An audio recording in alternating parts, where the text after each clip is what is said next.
À partir de demain, nous allons pouvoir tourner la page du premier acte, en quelque sorte, de la crise que nous venons de traverser. Dès demain, tout le territoire, à l'exception de Mayotte et de la Guyane où le virus circule encore activement, tout le territoire donc passera dans ce qu'il est désormais convenu d'appeler la zone verte, ce qui permettra notamment une reprise plus forte du travail et la réouverture des cafés et restaurants en Île-de-France. Dès demain, il sera à nouveau possible de se déplacer entre les pays européens. Et à partir du 1er juillet, nous pourrons nous rendre dans les États hors d'Europe où l'épidémie sera maîtrisée. Dès demain, en Hexagone comme en Outre-mer, les crèches, les écoles, les collèges se prépareront à accueillir, à partir du 22 juin, tous les élèves, de manière obligatoire et selon les règles de présence normales.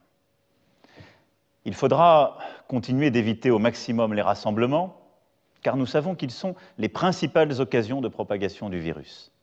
Ils resteront donc très encadrés. Le second tour des élections municipales pourra se dérouler dans les communes concernées le 28 juin. Enfin, pour nos aînés en maison de retraite ou en établissement, les visites devront désormais être autorisées.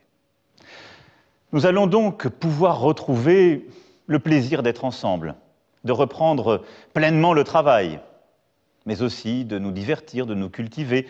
Nous allons retrouver pour partie notre art de vivre, notre goût de la liberté. En somme, nous allons retrouver pleinement la France.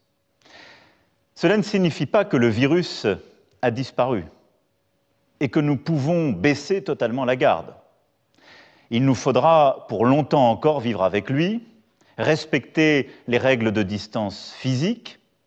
L'été 2020 ne sera pas un été comme les autres, et il nous faudra veiller à l'évolution de l'épidémie pour nous préparer au cas où elle reviendrait avec plus de force.